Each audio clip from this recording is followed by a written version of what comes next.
Bismillah, Assalamualaikum warahmatullahi wabarakatuh. Alhamdulillah, hamdan katsiran tayyiban mubarakan fihi kama yuhibbu rabbuna wa yarda. Asyhadu an la ilaha illallah wahdahu la syarika lah wa asyhadu anna Muhammadan abduhu wa rasuluhu la nabiyya ba'dah. Allahumma salli wa sallim ala nabiyyina Muhammad sallallahu alaihi wasallam. Alhamdulillah, Allah Subhanahu wa taala senantiasa melimpahkan nikmat kesehatan kepada kita, memberikan kita kemudahan senang duduk untuk ilmu. Semoga kemudahan yang Allah berikan kepada kita ini akan mempermudah langkah kita ke surga kelak di hari kiamat. Nah, pada lima rahimakumullah, berbicara di bab pengampunan dosa, maka ada beberapa poin yang perlu antum ketahui. Ada dosa atau amalan yang dengannya Allah menghapus dosa kita yang dulu dan akan datang. Inilah tema akan kita kupas hari ini. Dan ada amalan juga yang menghapus dosa yang dulu saja. Dan ada amalan juga yang menghapus dosa kita itu walaupun sebanyak buih di lautan. Dan ada amalan yang dengannya Allah hapus dosa kita itu kita seperti anak yang baru dilahirkan oleh ibu. Nah, ini dalam rangka apa? Kita sebagai manusia yang Nabi sabdakan kepada kita, kullu bani Adam khata'un. Setiap anak Adam itu melakukan kesalahan, melakukan dosa. Tapi ketahuilah bahwa bukan orang yang enggak pernah berdosa itu yang terbaik.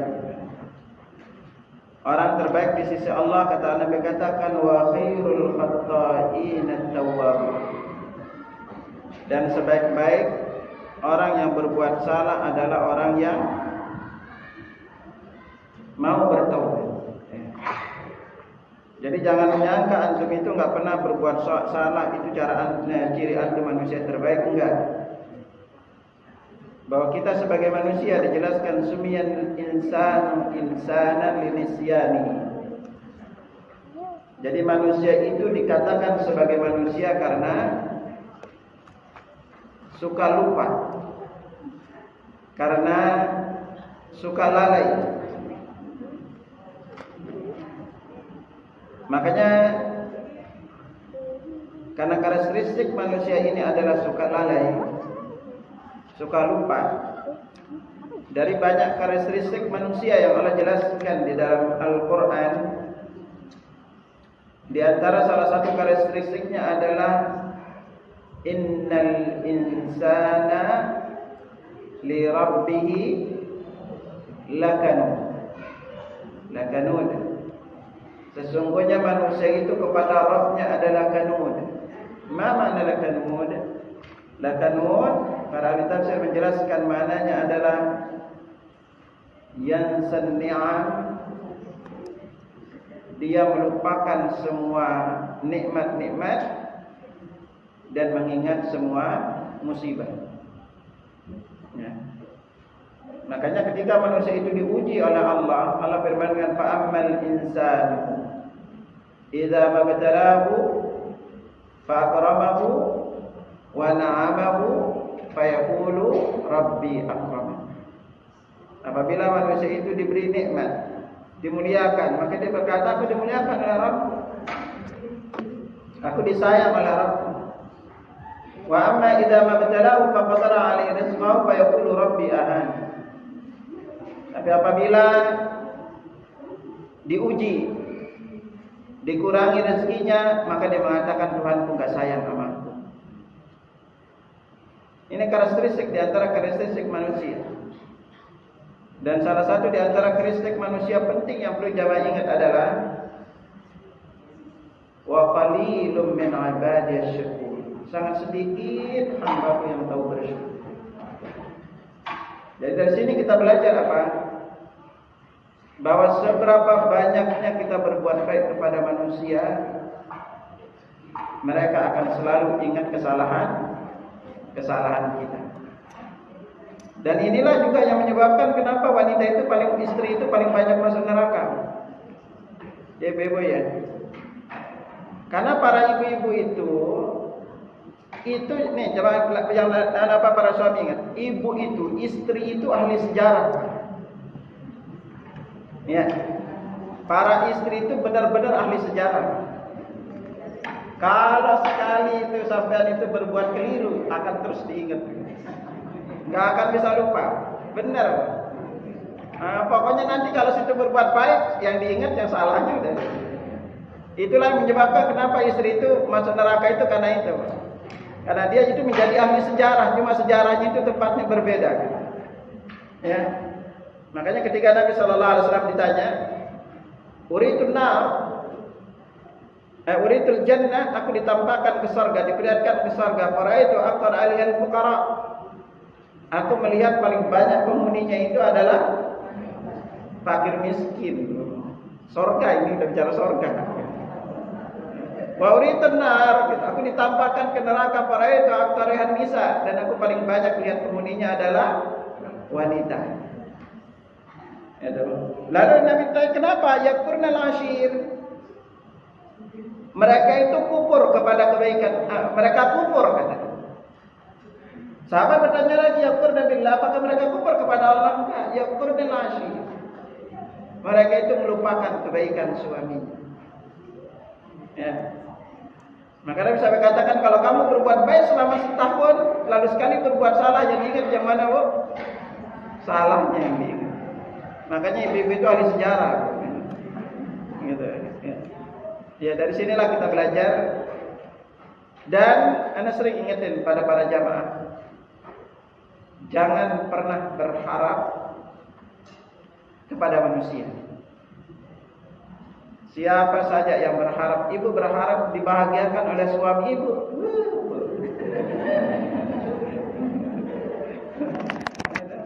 sulit gitu kan, sampai pulang sampai rumah udah lelah. Ibu juga para suami gitu, kalau mengharapkan istri terus tersenyum, aduh Pak, berat. Kenapa? Istri juga capek di rumah, ngurus anak ini, belum yang itu diurus, belum jemput anak lainnya itu. Makanya kecapean wanita itu, istri itu jauh lebih capek dibanding suami. Agar kita ngerti para suami nih. Ya. Bapak-bapak pulang capek bisa langsung pegang HP. Emang istri bisa? Enggak bisa gitu kan. Ya. Belum pegang anak, belum ngurus suami lagi. Itu yang menyebabkan wanita itu lebih cepat tua. Ya. Itu. Dan jamaah yang bapak-bapak terlalu ingat, kalau kepingin istrinya itu kayak model, itu butuh modal, Bu. Ya. Nah, karena kita banyak melakukan dosa, seringkali kita luput atau melakukan perbuatan salah, khilaf dalam kehidupan kita sehari-hari, maka Allah Subhanahu wa taala memberikan kepada kita itu sebuah pintu, yaitu lewat pintu taubat. Dan Allah memberikan kita juga begitu banyak amal sehari-hari yang tujuan terbesarnya itu adalah untuk menghapus dosa-dosa kita. Jadi sekali lagi, dosa kita ini bisa dihapus yang dulu dan akan datang. Kita juga bisa menghapus dosa kita yang dulu. Nah, semoga nanti kita singgung waktu yang menghapus dosa yang dulu. Lalu kita juga bisa dosa kita itu dihapus walaupun sebanyak buih di lautan. Bahkan yang paling luar biasa amalan ini adalah dosa kita itu bisa dihapus, dan Nabi katakan seperti kita anak yang baru dilahirkan oleh ibunya. Ya, nanti singgung kan nanti kalau mau kupas tema ini, kasih kabar aja nanti. Karena ini enggak cukup, karena kitabnya itu 400 halaman, Pak. Kalau kita mau kupas tema ini. Nah, tapi satu poin penting yang perlu jamaah ingat di bab dosa ini adalah seberapa banyak pun dosa, kekeliruan, kesalahan yang pernah kita lakukan, merupakan sebuah haram hukumnya kalau kita putus asa dari rahmat Allah. Ya. Jamaah coba buka surat Az-Zumar surat 39 ayat 53. Ada yang mau baca?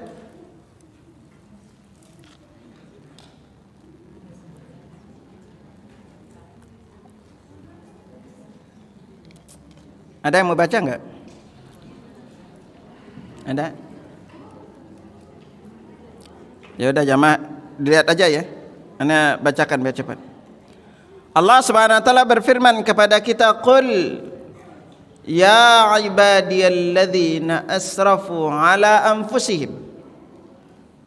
Katakanlah wahai Muhammad, katakanlah hai hamba-hambaku yang telah melampaui batas terhadap diri mereka,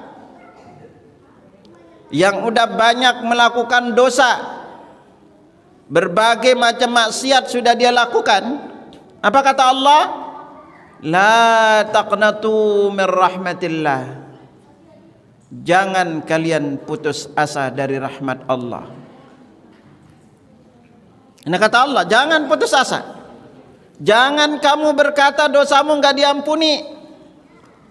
Makanya ketika Allah mengatakan, "Oke, saya enggak putus asa Ustaz, apa dosa saya diampuni?" Apa kata Allah?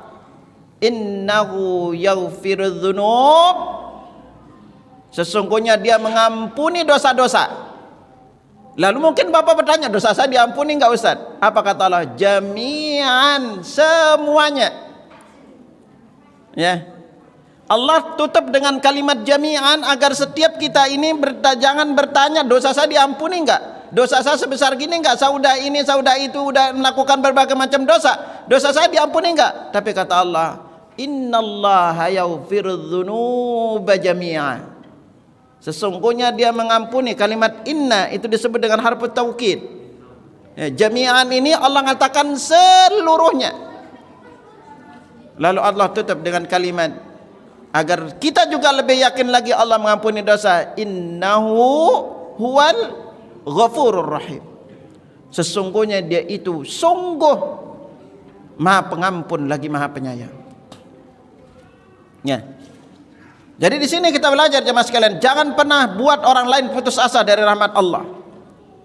Apapun dulu masa lalu kita jemaah sekalian, apapun kelamnya, mungkin dulu jarang salat, istri mungkin dulu sama seperti itu berani sama suaminya, ya. Belum dulu mungkin tabarrut, berbagai macam dandanan pernah dia lakukan. Bahkan mungkin dari sisi profesi dia tahu profesinya haram tapi tetap masih di sana. Atau mungkin dulu ada yang pernah berzina, udah berzina melahirkan anak-anaknya dibunuh. Lalu dia melakukan lagi zina itu, atau selingkuh, mungkin bertahun-tahun selingkuh. Kata Allah, kalau mau mohon ampun Allah akan ampuni dosanya. Kalau mau bertaubat Allah akan terima taubatnya. Karena Nabi sudah tegaskan kepada kita, innallaha yaqbalu taubatal abdi ma lam yughargir.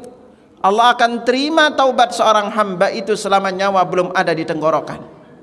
Jadi selama nyawa kita itu masih di badan, apapun dosa kita, perlu jamaah memang banyak tahu terkait dengan dosa-dosa ini, terutama akbarul kabair, dosa besar yang paling besar. Ana anjurkan kepada para jamaah memiliki buku karya Imam Az-Zahabi yang judulnya Al-Kabair, dosa-dosa besar. Di sana beliau menjelaskan 74 dosa-dosa besar. Ada dosa besar yang paling besar, 7 di antara yang disebut dengan akbarul kabair, dosa besar yang paling besar. Ini penting untuk kita ketahui ini. Karena kenapa jamaah sekalian, di dalam bab beramal bukan hanya perkara melakukan, dan yang paling penting juga adalah perkara meninggalkan. Karena kebaikan banyak orang bisa melakukannya, akhi. Orang disuruh salat itu mau, disuruh sedekah mau, disuruh ajak bangun masjid mau, disuruh haji umrah mau. Tetapi sangat sedikit orang yang udah tahu itu haram berani dia tinggalkan karena Allah itu adalah hamba-hamba Allah yang memiliki kekuatan pribadi luar biasa. Betapa banyak di antara kaum muslimin misalnya tahu riba itu haram, tapi berapa banyak yang melakukannya? Berapa banyak kaum muslimin tahu jual beli ini misalnya haram, tapi apakah mereka mau meninggalkannya? Mereka tahu tempat kerjanya haram, mereka tahu perbuatan itu haram, apakah mereka mau meninggalkannya? Belum tentu. Karena yang bisa meninggalkan sebuah yang haram itu hanya orang-orang memiliki keimanan kuat, apalagi kalau itu terkait dengan masa depannya di dunia ini. Udah tahu haram, ketika disuruh tinggalkan, gimana anak saya, gimana istri saya, gimana nanti saya. Makanya jamaah juga perlu tahu mana transaksi-transaksi haram, mana pekerjaan-pekerjaan haram. Karena di antara penyebab, jamaah sekalian, yang perlu jamaah ingat, di antara penyebab Allah menghapus dosa-dosa kecil kita adalah ketika kita mau meninggalkan perkara yang jelas-jelas haram. Allah Subhanahu wa taala berfirman dalam surah An-Nisa, "In tajtanibu kaba'ira ma tunhauna an." Jika kalian meninggalkan perkara-perkara yang dilarang oleh untuk kalian, nukaffir ankum sayyi'atikum, kami akan hapus dosa-dosa kecil kalian. Ya. Jadi Allah akan hapus dosa-dosa kecil kita.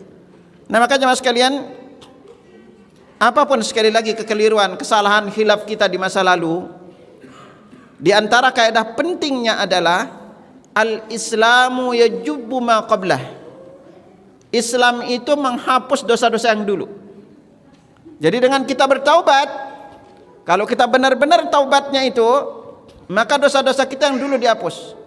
Makanya di dalam Islam ini jemaah sekalian, siapapun kita, kalau Allah takdirkan sekarang kita dikasih hidayah, sekarang kita sadar, Allah berikan kita sekarang keimanan yang kuat, lepas masa lalu. Jadikan masa lalu itu adalah untuk kita lebih banyak bersemangat ibadah.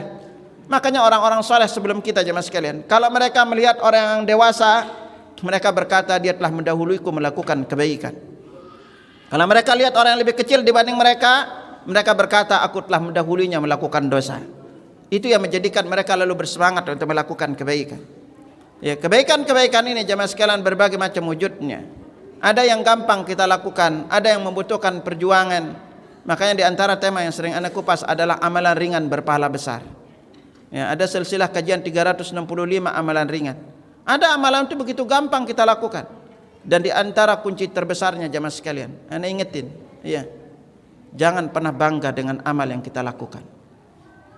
Jangan pernah sombong karena kita itu sering baca Al-Quran. Jangan pernah sombong karena kita itu sering sholat malam. Makanya ada seorang soleh, karena tidak mau menjadi hakim, akhirnya beliau dipenjara, Bu. Ya, orang dulu itu ditawarin jadi penguasa, nggak mau, Bu. Akhirnya karena nggak mau dipenjara dia. Nah, ikutlah anaknya itu dipenjara.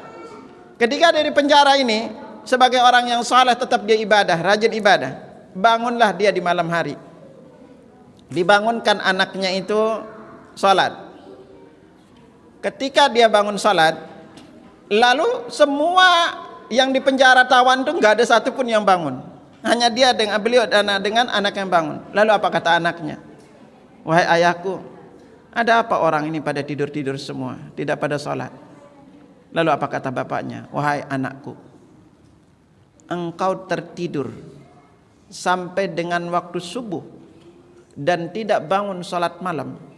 Sungguh itu lebih baik bagimu dibandingkan kamu bangun sholat malam lalu kamu merasa dirimu lebih baik dibanding mereka. Karena kenapa jemaah sekalian? Kita tidak tahu. Salah satu tema yang sering anak kupas jemaah sekalian di pesantren lansia adalah merencanakan husnul khotimah.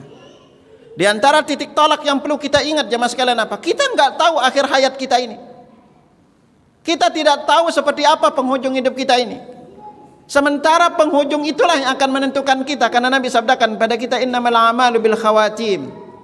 Amal itu tergantung penutupnya. Tergantung seperti apa di ujungnya. Betapa banyak orang masih terlibat maksiat, banyak melakukan dosa, tahu-tahu ujungnya itu di akhir hayatnya dia bertaubat. Makanya sering ingatkan para jamaah, ada orang masuk surga karena dia banyak melakukan dosa, tapi ada orang masuk neraka karena dia rajin beribadah. Kok enak banget Ustaz gitu, udah banyak melakukan dosa tapi masuk surga. Kasihan yang rajin ibadah tapi banyak masuk neraka. Kalau jamaah nanti coba cari Riyadhus Shalihin, buka di bab niat, buka hadis ceritanya yang paling panjang. Cari aja hadis paling panjang di awal-awal. Itu kisah 3 orang yang dengannya itu neraka dinyalakan. Semua orang yang kalau melihat dia meninggal dunia akan mengatakan pasti masuk surga. Karena yang satu itu siapa? Satu itu adalah seorang yang jihad di jalan Allah.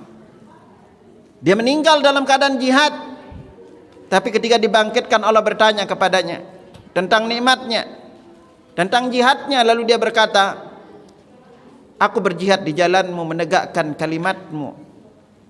Tapi apa kata Allah? Kadzabta, kamu itu dusta.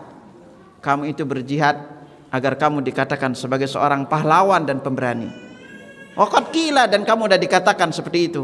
Lalu dia diseret ke neraka, diseret oleh malaikat lalu dilempar ke neraka. Yang kedua orang yang alim, hafal Quran, ilmu agamanya tinggi. Tetapi ketika dia ditanya tentang nikmat Allah, dia berkata, aku membaca Al-Quran, aku menuntut ilmu, aku mengajarkan ilmu. Tidak ada ujungnya kecuali karena aku ingin meraih ridha Allah. Tapi apa kata Allah? Kadzabta, kamu itu dusta. Kamu itu menuntut ilmu agar kamu dikatakan alim. Dan kamu rajin membaca Al-Quran akan dikatakan qari wa qad qila, dan sudah dikatakan seperti itu. Lalu dia diseret oleh malaikat dan dilemparkan ke neraka. Dan yang ketiga adalah orang yang dermawan. Banyak dimanapun dia diingatkan nikmat, semua pintu-pintu kebaikan yang dia tahu sedekah, dia sedekah di sana. Tetapi apa kata Allah? Kamu dusta, kamu bersedekah agar kamu dikatakan sebagai seorang yang dermawan. Lalu dia ditarik malaikat, diseret, dilemparkan ke neraka. Di ujung hadisnya Nabi jelaskan 3 orang ini neraka itu pertama kali dinyalakan. Maka di sini setiap muslim itu perlu untuk selalu memantau hatinya. Kalau kita udah nanti belajar di bab amal, jemaah sekalian, tidak cukup kita beramal. Sekali lagi, tidak cukup beramal. Ada 22 penyebab amal kita batal, jemaah sekalian. Jamaah penting untuk mempelajari juga pembatal-pembatal amal. Ya, agar kita tahu diri kita tidak hanya sibuk beramal.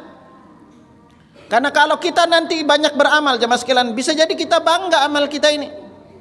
Ibu sering umrah, apalagi haji, pengennya selalu dipanggil Pak Haji, Bu Haji. Kalau dia nggak dipanggil Pak Haji, Bu Haji nggak noleh. Ya, kalau memiliki dulu orang punya jabatan, pengennya dihormati, pengennya disanjung. Kalau orang datang kepingin salaman, ya, kepingin tangannya dicium, kepingin selalu disambut. Banyak faktor penyebab kita itu suka sombong. Bisa jabatan, bisa harta, bisa ketampanan. Makanya ini semua bisa menjadi sumber-sumber dosa, ya mas sekalian. Makanya jangan pernah kita melihat orang itu remeh, siapapun dia. Dan jangan pernah merasa amal kita itu paling banyak, karena Allah tegaskan kepada kita, wala tuzakku anfusakum, jangan kamu mengatakan dirimu itu paling suci, paling alim. Huwa a'lamu biman ittaqa, dia yang lebih tahu siapa yang paling bertakwa di antara kalian.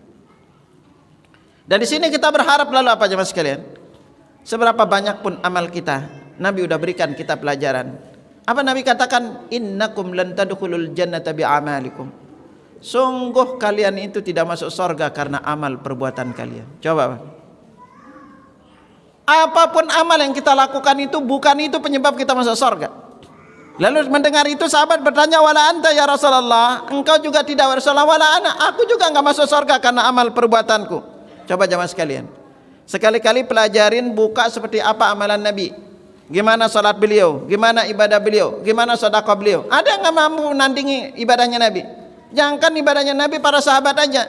Nabi sampai sabdakan kepada kita, la tasubbu ashabi, jangan kalian mencela sahabatku. Lau anna ahadakum anfaqa mithlu uhudin dzahaban ma balagha muddahu wala nasiba.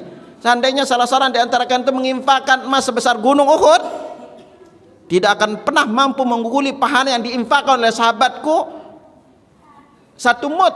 Kalau zaman pelajar mud itu kita gini nih, beras kita ambil segini, ini satu mud, Bu. Setengahnya aja enggak. Coba, kalau kita ngimpakkan gunung sebesar emas, itu sahabat. Lalu gimana dengan kita? Kita aja sampai tua ini baca Quran aja nggak benar-benar, kan, Mak? Makanya sangat anjurkan kepada para jamaah, apapun amal yang pernah jamaah lakukan, seberapapun banyaknya, coba pelajari kisah orang-orang terdahulu sebelum kita. bagaimana keikhlasan mereka itu di dalam beribadah. Bagi mereka itu beramal, masya Allah, nggak akan mampu nandingin sama sekali. Lalu apa kita masuk surga karena apa? Kata Nabi, illa ayataghammadani Allah birahmatin minhu wa fadl. Karena Allah memberikan karunia dan rahmatnya saja kepadaku. Jadi kita masuk surga itu karena karunia dan rahmat Allah. Ustadz, berarti dong kita nggak usah beramal dong Ustadz, karena kita masuk surga karena rahmat Allah. Apa kata Allah? Tegaskan kepada kita bahwa beramal itu penyebab kita dapat rahmat dari Allah. Makanya ada kurang lebih sekitar 100 cara mendapatkan rahmat dari Allah. Ya, kalau ibu sering melakukan amalan ini, dengannya kita dapat rahmat Allah. Maka di sini jangan pernah bangga, jemaah sekalian. Kenapa bangga? Ya, nah sama juga di bab dosa, jemaah sekalian. Ada dosa itu dilakukan oleh orang tertentu, dosanya kecil, tapi dilakukan oleh orang tertentu jadi besar dosanya. Ya, ada 11 penyebab dosa kita itu menjadi besar di sisi Allah. Maka ini perlu juga kita wanti-wanti, mas sekalian.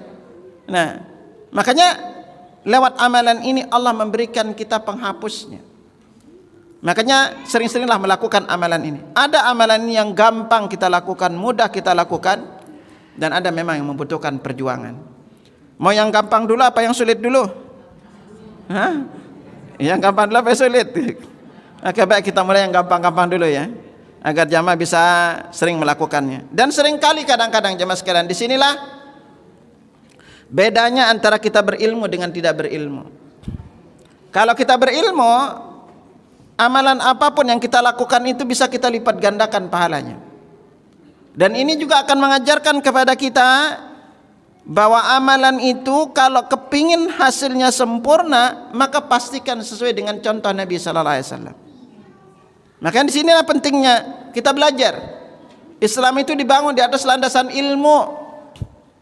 Jamaah itu harus pernah belajar sifat duduk Nabi seperti apa, sifat salat Nabi itu seperti apa. Maka salah satu tema yang banyak kali isi itu sifat salat Nabi. Nanti kami tanggal 6 Februari itu daurah dari jam 8 sampai jam 5 sore. Sifat salat Nabi. Langsung kita praktekin, kita benerin satu-satu. Agar jamaah pernah tahu, gaya saya salat ini gaya siapa? Gaya wudhu saya ini gaya siapa? Ya. Karena setiap kita beramal ini, ingat pahala kita beda-beda. Setiap kali kita beramal-amal apapun itu pahala kita beda. Kita baca Al-Quran aja pahala kita beda. Maka Nabi sallallahu alaihi wasallam bersabda, "Alladzina yaqra'una al-Qur'an wa mahir ma'as safratil kiramil bararah." Orang yang membaca Al-Quran dan dia mahir bersama para malaikat yang mulia. "Walladzina yaqra'una al-Qur'an wa yatata'ata fihi wa alayhi syaqun falahu ajran." Orang yang membaca Al-Quran dan dia terbata-bata membacanya, dia mendapatkan 2 pahala. Pahala baca Al-Quran, pahala capeknya. Sampai ketika kita salat pun, itu pahala kita berbeda-beda. Walaupun kita berdiri di masjid yang sama, salat yang sama dengan imam yang sama, di shaf yang sama, itu pahala kita berbeda-beda. Karena itu Nabi sallallahu alaihi wasallam bersabda, "Innar rajula la yansarifu." Orang itu selesai salat, wa ma kutiba lahu illa 10 salati. Pahala salatnya dicatat baginya itu hanya 1/10-nya. 1/10 tuh. Turun ke bawah, terus 1/9, 1/8, 1/7, 1/5, 1/4, 1/3 sampai dengan setengahnya. Ini ibu pun pada duduk di sini pahalanya beda-beda, Bu. Ya kita ini duduk di sini pahalanya beda-beda. Kok beda, Ustaz? Iya, ada yang datang taklim. Kenapa taklim? Daripada bengong di rumah. Iya kan? Ya udah niatnya beda tuh. Ya, daripada bengong di rumah. Ada yang taklim, kenapa taklim? Diajak temen. Ya. Makanya apa? Lalu gimana? Nah ini pentingnya. Kalau ibu taklim gak serius, itu pasti gampang ngantuk di majelis taklim. Tempat paling khusyuk tidur itu di majelis taklim. Kenapa kok Ustaz khusyuk? Karena kata Nabi, kalau kita taklim, illa nazalat alaihimus sakinah, diturunkan ketenangan kalau taklim. Makanya kalau ibu taklim diam aja, hilang udah ingetan gitu. Gitu kan ya. Itu gampang tidur di majelis taklim itu. Coba aja, makanya kalau ketemu teman itu sulit tidur aja ke majelis taklim, Bu. Apalagi kalau udah nyender, udah khusyuk, dingin-dingin, udah hilang aja ingatan itu. Gitu, ya. Gitu. Nah, sama aja Mas sekalian. Kita masuk ya. Pentingnya berilmu. Yang pertama apa? Di antara amalan penyebab dosa-dosa kita yang dulu dan akan datang diampuni adalah isbagul wudu.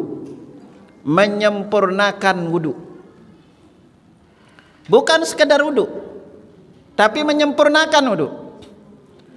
Ya, sebagaimana diriwayatkan Humran bin Aban Maula Uthman. Humran bin Aban ini adalah mantan budak Uthman radhiyallahu anhu. Da'a Uthman bi wudu fi lailatin baridatin wa huwa yuridul khuruj ila shalah. Utsman minta didatangkan air untuk berwudu di malam yang dingin karena ingin salat. Fajitu bima'in, lalu aku membawakan air untuknya. Fa aktsara tardadal ma' ala wajhi wa yadayhi. Lalu beliau mengulang basuhannya di basuhan muka dan tangannya. Fa qultu hasbuk, aku berkata cukup bagimu. Qad asbagtal wudu, sungguh engkau telah menyempurnakan wudu. Wal lailatu syadidul bard, malam saat ini sangat dingin. Faqal, Utsman lalu berkata, subba, tuangkan lagi.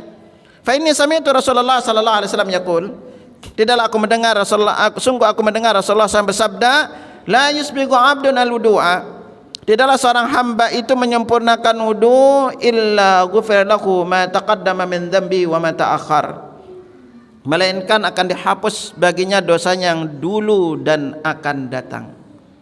Diriwayatkan hadis ini hasan, diriwayatkan Al-Bazzar. Al-Bazzar berkata, rawahu Al-Bazzar wa rijalu mawthuqun. Al-Bazzar berkata, diriwayatkan oleh Al-Bazzar, dan hadis ini adalah perawi-perawinya adalah thiqah. Ya. Jadi di sini jamaah sekalian, makanya kalau kita pelajari di sifat duduk Nabi, kita akan selalu bertemu dengan hadis Utsman bin Affan terkait dengan menyempurnakan wudu. Bahkan dalam riwayat lain beliau berkata, man tawaddaa hakadha, barang siapa yang berwudu seperti wuduku ini, kufir lahu ma taqaddama min dzambi, maka dosa-dosa yang dulu diampuni. Wa kana salatu wa masyu ilal masjid nafilah, salat dan langkah kakinya ke masjid itu adalah tambahan kebaikan bagi dirinya. Ya.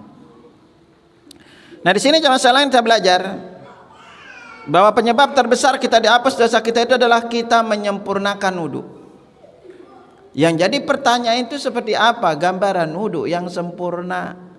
Ini penting untuk kita ketahui, untuk kita pelajari. Jangan hanya sekedar wudu. Anda udah sering lihat orang wudu, ya Allah, ini udah tua wudunya gini terus. Karena nanti akan ketemu juga berbagai macam keyakinan-keyakinan ketika wudu. Boleh enggak wudu sambil bicara? Boleh enggak? Woi, boleh enggak? Itu. Makanya berwudu dan berbicara itu dibolehkan. Oh. Ya. Makanya pas ditanya nanti, "Ma, di mana, Ma?" Diam aja kamu jawab gitu. Ya. Tidak ada riwayat mengatakan berwudu berbicara itu batal. Kalau diperlukan silahkan, tidak mengapa berwudu. Ya. Dan berbicara itu enggak ngapa. Salah satu juga yang paling banyak takut dilakukan apa? Boleh enggak wudu tanpa busana? Bu, boleh enggak? Boleh enggak? Pak, boleh enggak wudu tanpa busana? Boleh apa enggak? Ya Allah, Bu, boleh, Bu. Yang penting jangan di luar, Bu.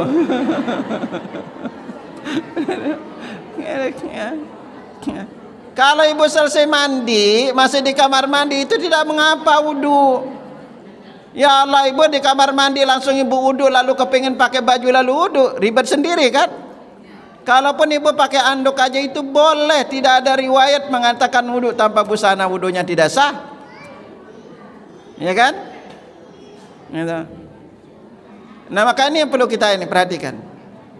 Ya, belum nanti kita berbicara di bab lainnya. Banyak kekeliruan-kekeliruan yang perlu untuk kita benarkan di bab wudu ini ya sekalian. Ya. Apalagi di antara perkara yang paling kuat dalilnya adalah, perlu jamaah ingat, yang paling kuat dalilnya itu bersentuhan dengan wanita itu tidak membatalkan wudu. Dalam mazhab Syafi'i memang mengatakan batal, tapi yang paling kuat itu tidak. Buktinya mana Ustaz? Pertama, Nabi itu mencium istrinya kemudian keluar salat tanpa wudu lagi. Diriwayatkan Abu Daud, Aisyah berkata, "Inna Nabi sallallahu alaihi wasallam yuqabbilu badana saya thumma kharaja ila salati wa lam yatawadda." Nabi keluar, Nabi mencium salah seorang istrinya kemudian keluar salat tanpa wudu lagi. Lalu keponakannya Abdullah bin Zaid bertanya, siapakah yang dicium? Aisyah cuma tersenyum. Berarti yang dicium itu Aisyah. Itulah yang menyebabkan kita secara umum di Indonesia, ibu-ibu, bapak-bapak, kalau lagi tawaf bersentuhan, wudunya batal apa enggak? Batal apa enggak? Sampai Indonesia batal. Ya kan? Ya, persyaratan tawaf itu harus dalam keadaan wudu. Ya, harus dalam keadaan wudu. Lalu dibilang apa? Kalau kita dari Indonesia ke sana pindah mazhab dulu. Ya, pindah mazhab. Dalam mazhab Imam Ahmad enggak batal. Pendapat yang paling kuat, dan Anda sudah melihat penjelasan pendapatnya. Bahkan sampai kalau pendapat lain seperti Ibnu Hazm mengatakan selama tidak keluar madhi itu tidak membatalkan, selama tidak dengan syahwat. Tapi kalau dengan syahwat iya. Ya, makanya banyak ibu-ibu disentuh suami pada takut gitu. Ya. Nah, pelajarilah jemaah sekalian, bab wudu ini memang bab penting untuk kita pelajari karena dia syarat sah salat. Ya, syarat sah salat yang harus jemaah tahu mana batasan-batasan wudunya. Karena banyak kemudahan dan keringanan diberikan di dalam bab wudu ini, tapi gara-gara kita nggak ngerti jadi ribet. Wudu itu sunnah Nabi, makanya hadis Utsman ini paling banyak menjelaskan terkait dengan wudu ini. Ya, apalagi Nabi sabdakan kepada kita dalam riwayat Utsman juga, man tawaddu'a fa ahsanal wudu. Barang siapa yang berwudu lalu dia membaguskan wudunya. Maka kalau kita baca di bab wudu bilangnya menyempurnakan, membaguskan. Nah, seperti apa gambaran menyempurnakan, membaguskan? Ini kita perlu belajar. Ya. Karena Nabi katakan man tawaddu'a fa ahsanal wudu, barang siapa yang berwudu kemudian membaguskan wudunya, kharajat khatayahu min jasadih, maka dosa-dosa itu keluar dari tubuhnya, hatta takhruja min tahti athari, sampai dosa itu keluar dari bawah kuku-kukunya. Saking luar biasanya di bab wudu ini. Ya. Itu. Sampai kalau kita rinci dalam hadis lain terkait dengan ini, setiap kali kita membasuh anggota wudhu kita ini, muka, tangan, kaki, sampai kita mengusap kepala, sampai dengan kita menghirup air ke hidung berkumur-kumur, itu semua menggugurkan dosa-dosa kita. Sampai di ujung hadisnya Nabi katakan hatta yakhruja naqiyan minadz-dzunub, sampai dia selesai wudhu itu bersih dari dosa-dosanya. Nah, tapi kalau kita nggak pernah belajar sifat wudu Nabi, dan juga kalau kita melihat hadis-hadisnya jemaah sekalian, yang membedakan wudu kita ini yang benar dengan tidak apa, pengaruh besarnya terhadap salat. Kalau kita wudunya itu sempurna, kita benar wudunya, walaupun kita salat 2 rakaat saja dan kita tidak lalai di dalam 2 rakaat itu menghapus dosa-dosa kita yang dulu juga, Mas. Ya. Tapi kita itu rata-rata untuk khusyuk itu sulit, benar, Bu? Baru takbir Allahu Akbar, selesai takbir ingat jemuran belum keambil. Ya. Berat memang wudu salat ini. Karena jamaah itu kalau salat pasti diganggu, Pak. Kalau main HP enggak diganggu, Bu. Kalau makan gak diganggu, ya. Tapi kalau pas salat pasti diganggu. Kita nggak akan pernah dibiarkan total mendapatkan itu sampai setengah salat kita ini. Makanya Allah sudah tegaskan kepada kita, wa innaha lakabiratun illa 'alal khasyiin. Salat ini berat kecuali bagi orang-orang yang khusyuk. Jadi di sini pentingnya jamaah sekalian, perlu untuk kita mempelajari sifat wudu Nabi. Ya, semoga Allah memudahkan lain waktu kita kupas secara khusus sifat wudu Nabi ini ya.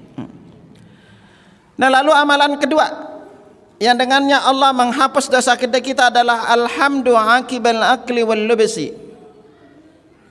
Membaca alhamdulillah atau berdoa setelah makan dan memakai pakaian. Nah, ini yang paling gampang nih. Ya. Berdoa sebelum dan setelah makan ya mas sekalian adalah salah satu di antara rutinitas yang bisa mendatangkan nilai ibadah di sisi Allah. Penting bagi seorang muslim untuk tahu seperti apa gambaran Nabi makan.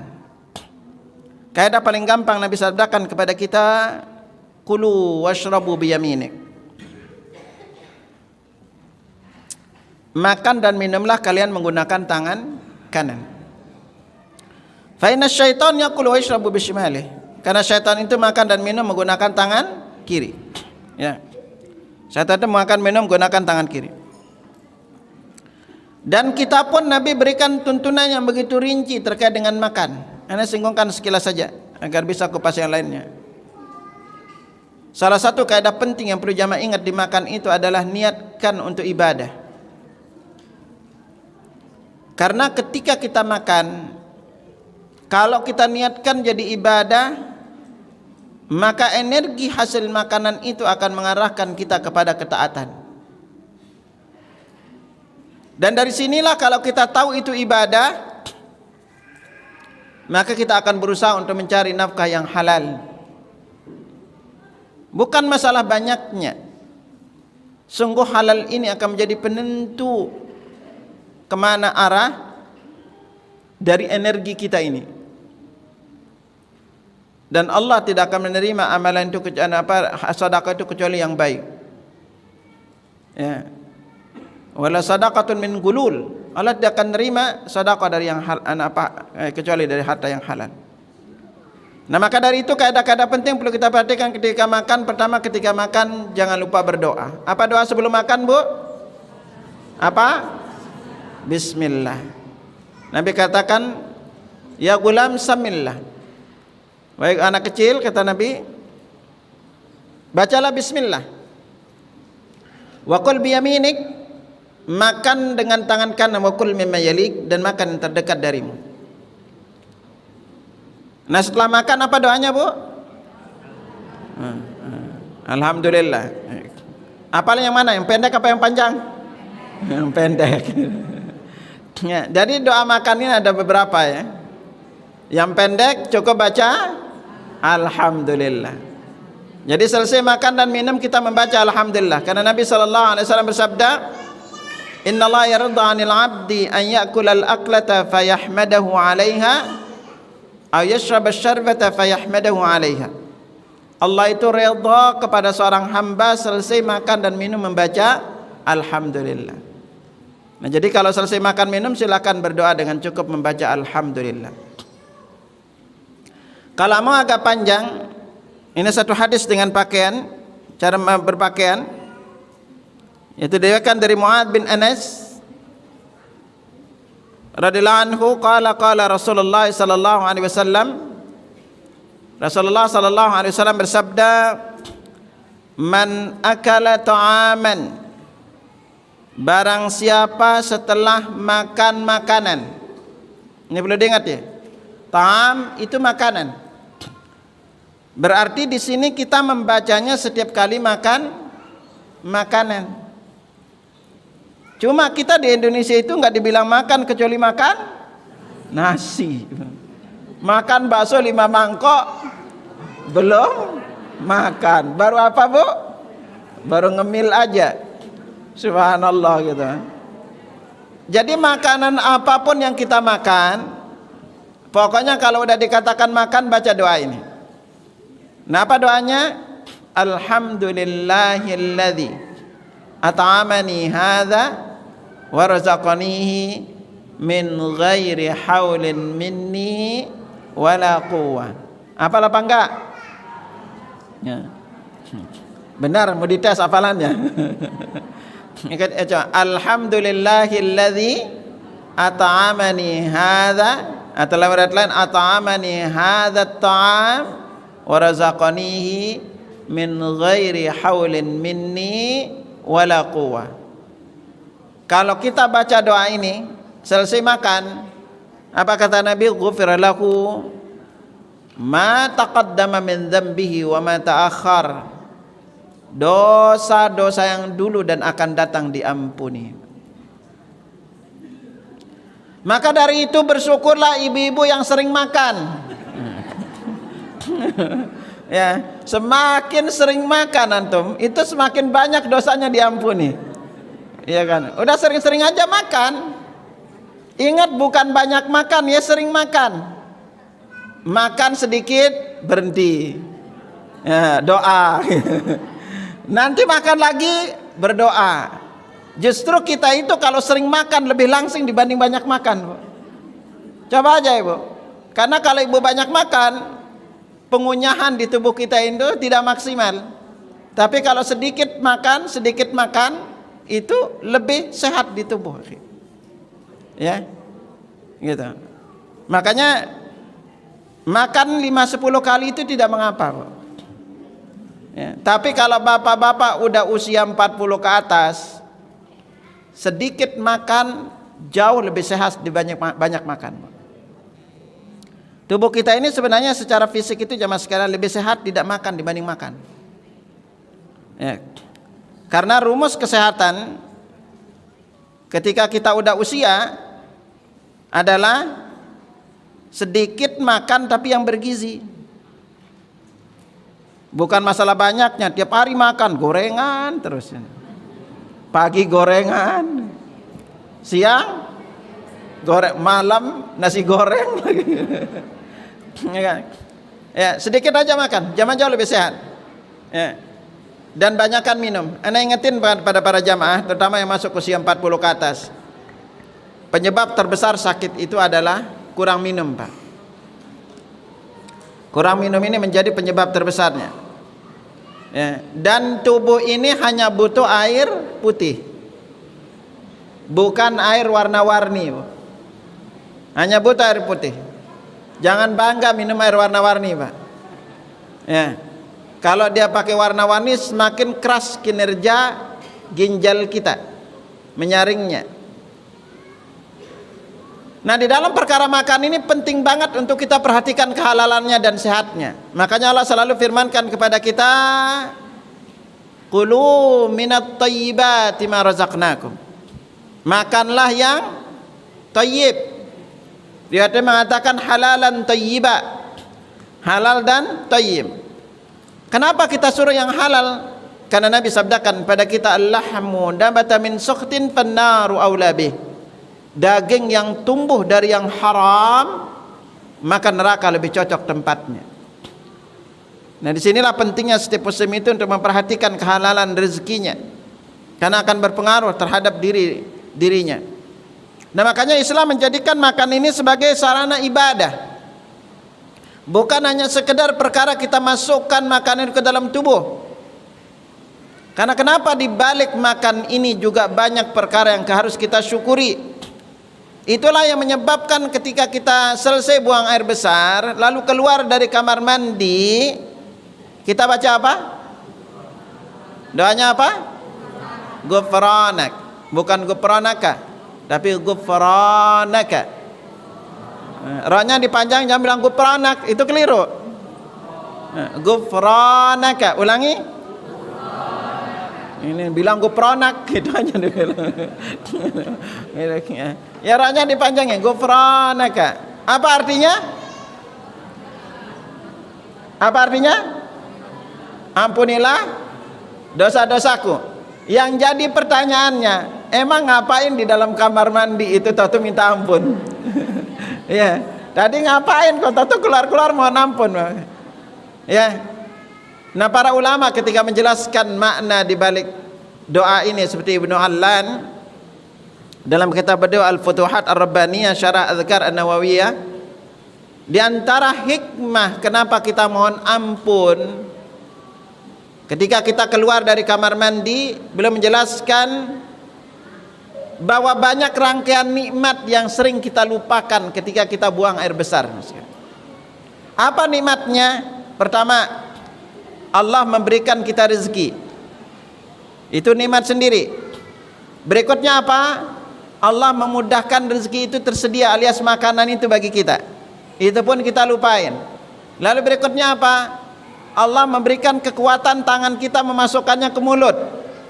Itu pun kita lupain. Coba kalau Allah nggak kasih bisa nyuap ke mulut, masya Allah. Lihat saudara kita bapak ibu kalau dia stroke, nah ke mulut aja udah sulit. Udah masuk ke mulut belum tentu bisa ngunyah. Apalagi kalau giginya nggak bisa ngunyah. Oke, antum udah bisa ngunyah, masuk nelennya bisa nggak? Itu belum tentu kan. Udah ditelan lalu masuk ke tubuh, digiling di tubuh kita, bisa enggak? Kalau ada mah atau GERD misalnya belum tentu bisa. Lalu berikutnya apa? Yang paling luar biasa itu adalah ketika Allah memudahkannya keluar. Itu semua kita lupain, ya kan? Makanya karena semua nikmat ini kita lupain, di dalam perkara hal itu aja, makanya kita disyariatkan untuk memohon ampun kepada Allah Subhanahu wa taala. Makanya kita keluar dengan membaca ghufranaka, ya Allah ampunilah dosaku. Nah, sama juga dengan makan ini jemaah sekalian. Karena rezeki makanan ini termasuk di antara rezeki yang belum tentu diberikan kepada kebanyakan manusia. Lihat saudara-saudara kita itu banyak yang kelaparan. Makanya syariat mengajarkan kepada kita itu untuk kita berdoa setelah makan. Dan di balik kita berdoa ini pun Allah ngasih kita pahala. Nah, doa setelah makan ini sekali lagi bisa baca yang pendek, kita cukup baca alhamdulillah. Atau dalam riwayat Abu Dawud dan Tirmidzi kita membaca alhamdulillahilladzi at'amani hadza. Riwayat lain mengatakan at'amani hadza ta'am wa razaqanihi min ghairi haulin minni wala quwwah. Kita baca ya. Lalu ada doa yang selama ini beredar di pasaran, ya Bu ya. Bunyinya apa? Doa sebelum makan? Allahumma, ini aja udah keliru bacaannya gitu. Banyak panjang, Allahumma barik lana fima razaqtana wa qina adzabannar. Setelah makan, alhamdulillahilladzi. Imam At-Tirmidzi bertanya kepada gurunya Imam Al-Bukhari. Jadi salah satu murid Imam Al-Bukhari itu selain Imam Muslim adalah Imam At-Tirmidzi. Terkait dengan hadis ini, maka beliau Imam Bukhari menjawab, hadza haditsun dhaif. Hadis ini adalah hadis yang lemah. Alias secara kesahihannya itu kurang diterima. Berbeda dengan hadis yang diriwayatkan Muadz bin Anas, ini derajat hadis ini adalah hasan ya. Maka bacalah doa ini ya. Itu alhamdulillahilladzi at'amani hadza ta'am wa razaqanihi min ghairi haulin minni wala quwwah. Dan jangan lupa juga di antara sunnahnya kalau kita minum itu kita teguk 3 kali. Dianjurkan juga kalau makan itu jangan makan yang masih panas. Tapi kalau makan bakso, kalau makan soto gitu kan, itu kalau nggak panas kurang, ternyata tetap dianjurkan itu dinginkan, karena dengan kita mendinginkannya itu lebih barokah jemaah sekalian. Dan makanan itu jemaah sekalian, ternyata apa hikmahnya kalau didinginkan dibandingkan kalau panas. Contoh nasi itu kalau panas maka glukosanya itu tinggi ya. Jadi kalau kita belajar di dunia nutrisi, ada namanya glukosa, ada namanya fruktosa. Yang rawan ini glukosa ya mas sekalian, karena glukosa itu sulit untuk dicerna oleh sel kita. Dia akan lebih gampang dicerna kalau jadi fruktosa. Itu yang menyebabkan lebih baik jus itu, buah itu jangan di jus Pak. Oh kalau di jus, saya kan kelola rumah bekam ya. Kalau ada jamaah datang lagi tinggi-tinggi gula darahnya, saya nanya, Pak suka makan yang manis-manis enggak? Enggak Ustaz, saya enggak, udah hindari yang manis. Saya nanya, doyan jus enggak? Iya Ustaz, itu. Jadi kalau jamaah itu mengejusnya, tubuh itu langsung nerima dengan gulanya, walaupun gula itu gula dari tumbuhan. Nah ketika dia berlimpah gulanya, ini menjadikan sel kita itu sakit. Tetapi ketika dimakan, karena kalau dia jus kan sedot habis gitu kan, ya. Tapi kalau buah dimakan itu dijadiin ngunyahnya kita, dan proses pelumatan itu butuh energi. Itu yang menjadikan terpakai energi itu, jadi tidak terjadi glukosa di tubuh kita tinggi. Ingat jamaah sekalian, kalau siapapun yang pengen sehat, ibu-ibu tuh kepingin kulitnya cerah, bapak-bapak tidak gelap-gelap kulitnya, belajar tinggalin 3. 1 gula, 2 garam, 3 tepung. Kalau jamaah berani tinggalkan 3 ini, udah ketemu 2 bulan itu kulitnya cerah kok. Serius itu. Kulitnya itu dan kalau muka kita, dulu saya belajar ya mas kalian, tua itu muka pasti gelap. Tua itu kulit pasti gelap, ternyata enggak. Ini jamaah-jamaah yang kulit-kulitnya gelap, itu tanda usus kita kotor. Ya. Yang mukanya itu apa namanya? Keriput-keriput itulah. Itu muka kita kotor, ada apa kulit kita kotor. Coba aja nanti kalau bersihin ususnya, udah jamaah itu mukanya kencang sendiri ya. Kenapa? Usia tua kita ini butuh kesehatan. Usia tua ini kita butuh tenaga. Ya, makanya sedikit makan itu di usia tua lebih bagus. Agar jamaah nanti di usia tua itu sehat.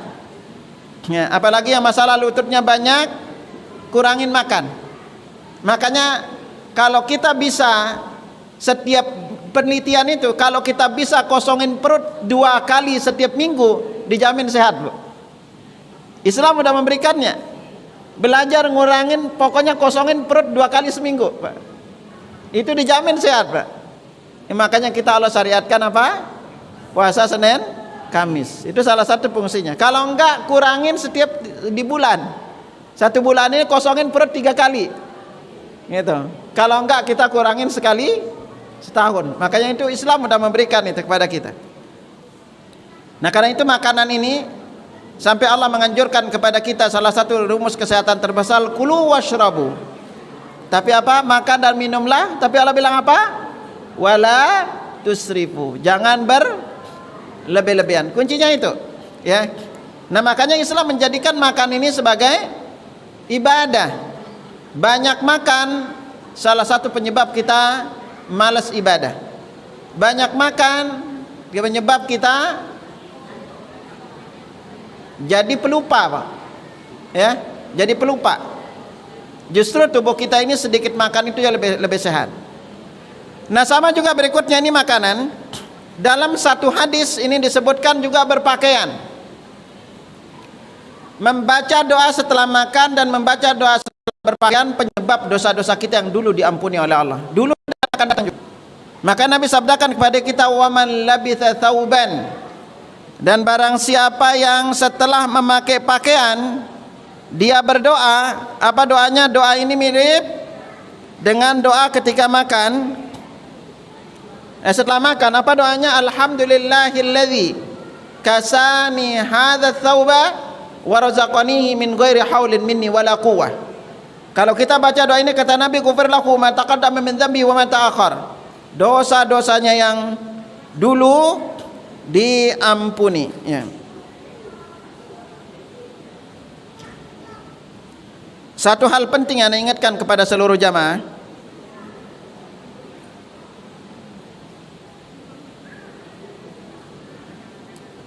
bahwa pakaian kita ladang amal bagi kita. Sekali lagi nih ibu-ibu nih, pakaian kita itu adalah ibadah bagi kita, seorang muslim atau muslimah. Karena kita nggak bisa lepas. Pakaian yang ibu pakai ini, yang jamaah pakai ini, bisa menjadi ladang dosa, bisa menjadi ladang pahala. Kok bisa, Ustaz? Iya. Karena itu Islam sangat memperhatikan terkait dengan masalah cara berpakaian. Salah satu kaidah besarnya adalah Nabi tegaskan kepada kita, man tashabbaha biqaumin fahuwa minhum. Siapa yang menyerupai satu kaum maka dia termasuk golongan kaum tersebut. Ya. Nah, karena itu Islam begitu memperhatikan terutama adab-adab berpakaian dan memberikan kita kaedah-kaedah berpakaian yang sesuai dengan syar'i, terutama bagi ibu-ibu. Enangetin ibu-ibu nih, ya. Ibu-ibu sama juga dengan bapak-bapak nih. Islam sudah mengasih garisan batasan berpakaian yang syar'i satu. Ibu ingat baik-baik. Tidak boleh ketat. Ya. Tidak boleh berikutnya nerawang. Karena salah satu di antara tema yang sering singgung juga adalah wanita-wanita yang tidak mencium bau sorga. Salah satunya masalah pakaian. Maka wanita itu harus memakai pakaian longgar. Lalu jangan tipis. Berikutnya itu, tujuan utama berpakaiannya wanita itu bukan berdandan, Bu. Adalah lebih kepada menutup auratnya. Sama juga dengan kita. Makanya Islam mengasih batasan bagi ibu-ibu, tolong ingat, wanita itu tidak dianjurkan memakai warna putih, Bu. Diingat, Bu, ya. Karena warna putih itu adalah warna laki-laki. Dan tidak dianjurkan memakai pakaian yang warnanya ngejreng, yang tujuannya itu adalah untuk menarik.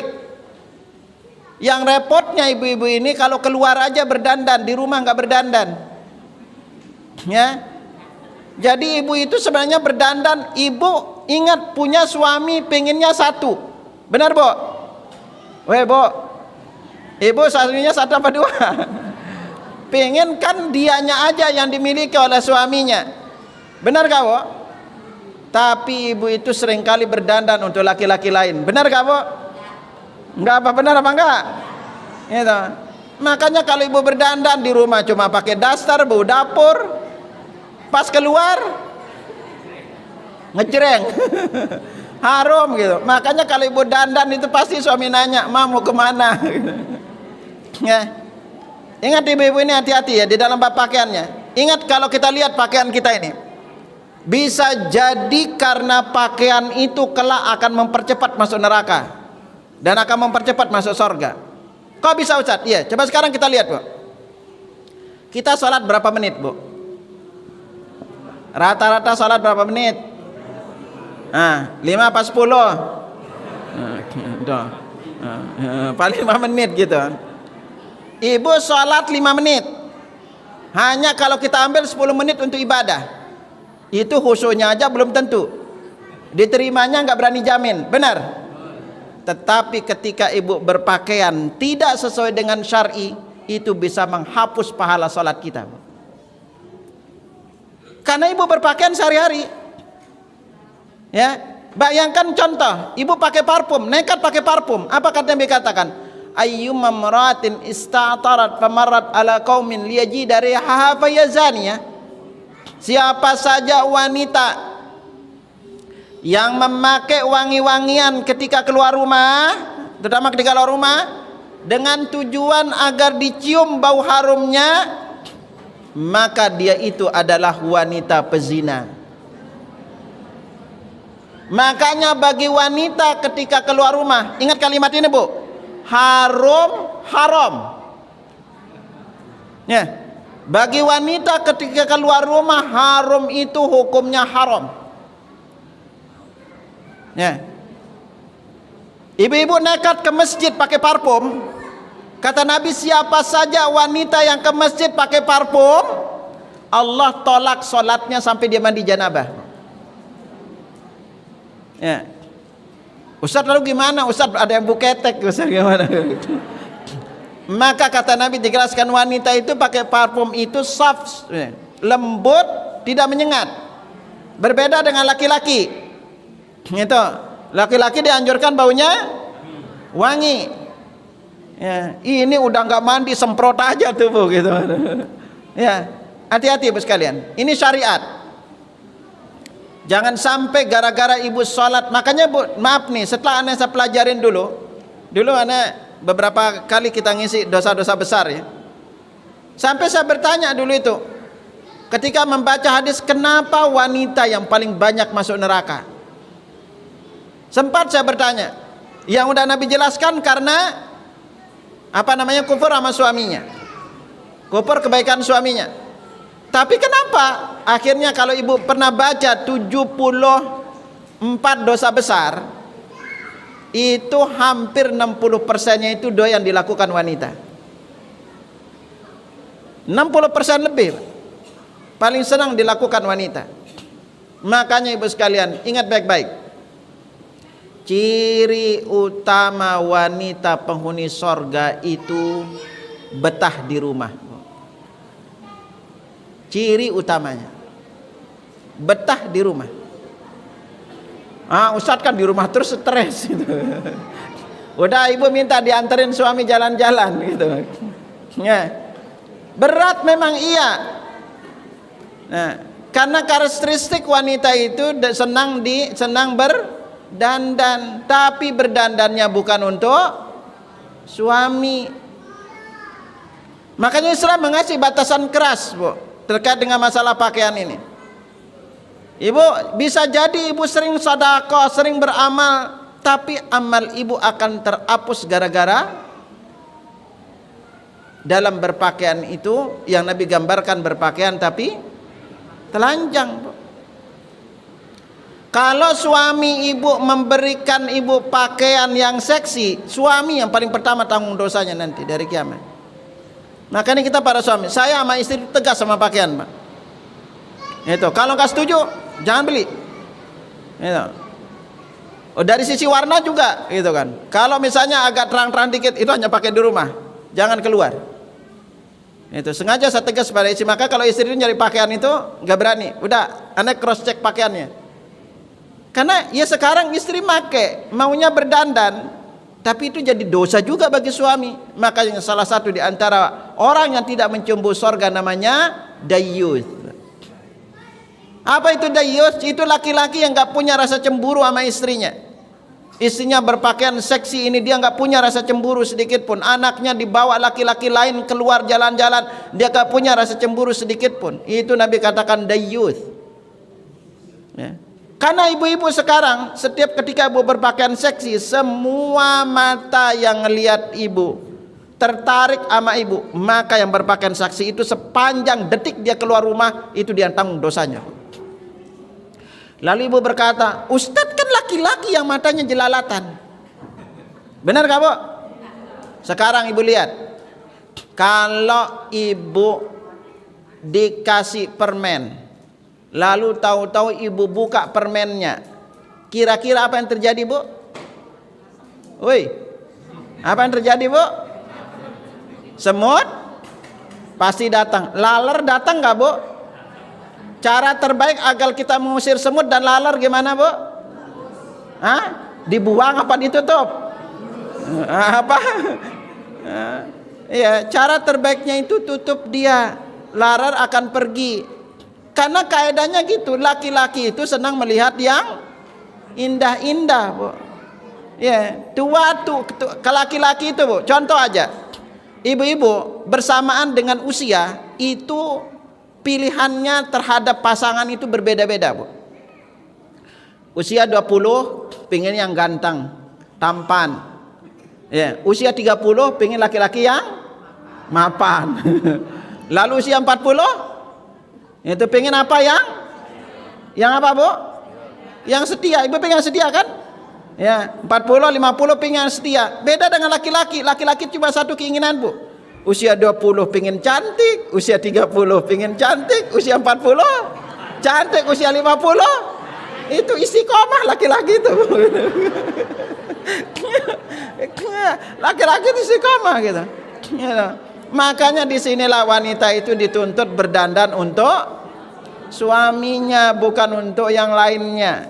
Agar ibu ngerti itu dunia laki-laki, Bu. Ya. Ya. Nah makanya lewat pakaian ini jangan sampai amal ibu habis gara-gara pakaian. Bahkan kita para laki-laki ini Allah ancam, Pak. Nabi sudah berkata kepada kita, kalau jamaah buka al-kabair, dosa-dosa besar ya mas sekalian. Salah satu, anda lupa nomor dosanya itu. Salah satu dosa besar yang ditulis oleh Imam Az-Zahabi adalah apa? Yaitu pakaian celananya di bawah mata kaki, Pak. Karena orang yang memiliki berpakaian di bawah pakaiannya, celananya itu di bawah mata kaki, itu diancam 3 perkara mas kalian. Apa Nabi sabdakan? Talatatun, 3 golongan manusia, la yanzurullah ilaihi, di hari kiamat tidak Allah lihat, wala yukallimuhum, tidak diajak berbicara, wala yuzakkihim, tidak disucikan, walau ma'adzabun alim, baginya azab yang pedih. Itu disebut 4, Bu. 4 sebutan. Tidak dilihat, tidak diajak bicara, tidak disucikan, baginya azab yang pedih. Apa salah satunya disebut? Al-mushbil. 3 golongan itu siapa? Yang pertama itu adalah al-mannan, orang yang suka mengungkit-ungkit pemberiannya. Yang kedua al-musbil, yaitu celananya di bawah mata kaki, itu isbal. Dan yang ketiga apa?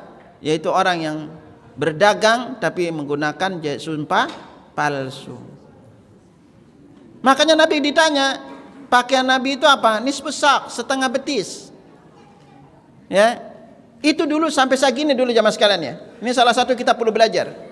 Kapan mulai terjadi celana di bawah mata kaki? Jamaah kalau perhatikan, semua adat istiadat negara kesukuan di Indonesia, coba aja perhatikan. Hampir saya perhatikan semua baju adat istiadat suku-suku yang ada, semua pakaian celananya itu di atas mata kaki. Benar gak Pak? Perhatiin aja Pak. Coba mana yang jawab tahu? Kita Jakarta deh. Apa? Jakarta? Siapa? Betawi kan? Coba cek Betawi. Celananya di mana? Pasti atas mata kaki Pak. Cek lagi yang paling kenal, misalnya Madura. Mana coba? Mata kaki Pak. Yang ke apa namanya, ke timur, ya, wilayah timur. Kita lihat apa? Dari Makassar, lainnya itu semua celana di atas mata kaki. Benar gak Pak? Itu. Cek aja adat istiadat. Seperti, oh iya juga nih. Kenapa kok adat istiadat semuanya di atas mata kaki? Karena Islam yang lebih awal punya pengaruh, Pak. Islam lebih awal punya pengaruh kepada suku-suku yang ada gitu. Tapi mulai celana di bawah mata kaki setelah datangnya Belanda, Pak. Setelah datangnya penjajah itu baru kita kenal celana di bawah mata kaki. Karena mereka para kiai anak Pak Ustadz sudah dahulu kan banyak lulusan Mekah dan Madinah. Ya, mereka tahu itu celananya karena Nabi juga ngajarin kita. Ya, nah ini jamaah sekalian, suami ibu beritahukan, ya, ibu-ibu hati-hati pakaian ibu. Jangan sampai pakaian itu lebih menyeret kita ke neraka. Ya. Nah makanya Islam sangat memantau di dalam masalah perkara berpakaian. Ibu-ibu yang menjual pakaian yang menampakkan aurat, bertaubatlah Bu. Setiap yang beli pakaian itu ibu ikut tanggung dosanya Bu. Sama suami juga yang memberikan istrinya pakaian lalu dia membeli pakaian seksi, suami juga paling pertama tanggung dosanya Pak. Ya. Karena kita ini para suami akan ditanya oleh Allah. Akan ditanya apa? Masa muda kita. Lalu terutama harta dari mana kita dapatin, kemana dipakai juga ditanya oleh Allah. Kalau antum beli pakaian-pakaian yang macam-macam, maka kita yang paling berat tanggung jawabnya itu kepada anak dan istri kita. Makanya para istri itu kalau suami ngingetin ibu berpakaian, itu tanda suami ibu peduli. Karena dia ngerti besarnya tanggung jawabnya. Karena sebelum kalau istri misalnya masuk neraka, suami dulu dipanggil, diajarin enggak berpakaiannya seperti apa. Makanya kalau suami ibu ngingetin pakaiannya, perhatikan. Itu tanda suami ibu sayang sama ibu, bukan pengen ngerecokin. Ya, ayah sih nggak ngerti cara berpakaian, wanita kan gini-gini. Ya Allah ibu, kalau mau bebas jangan bersuami.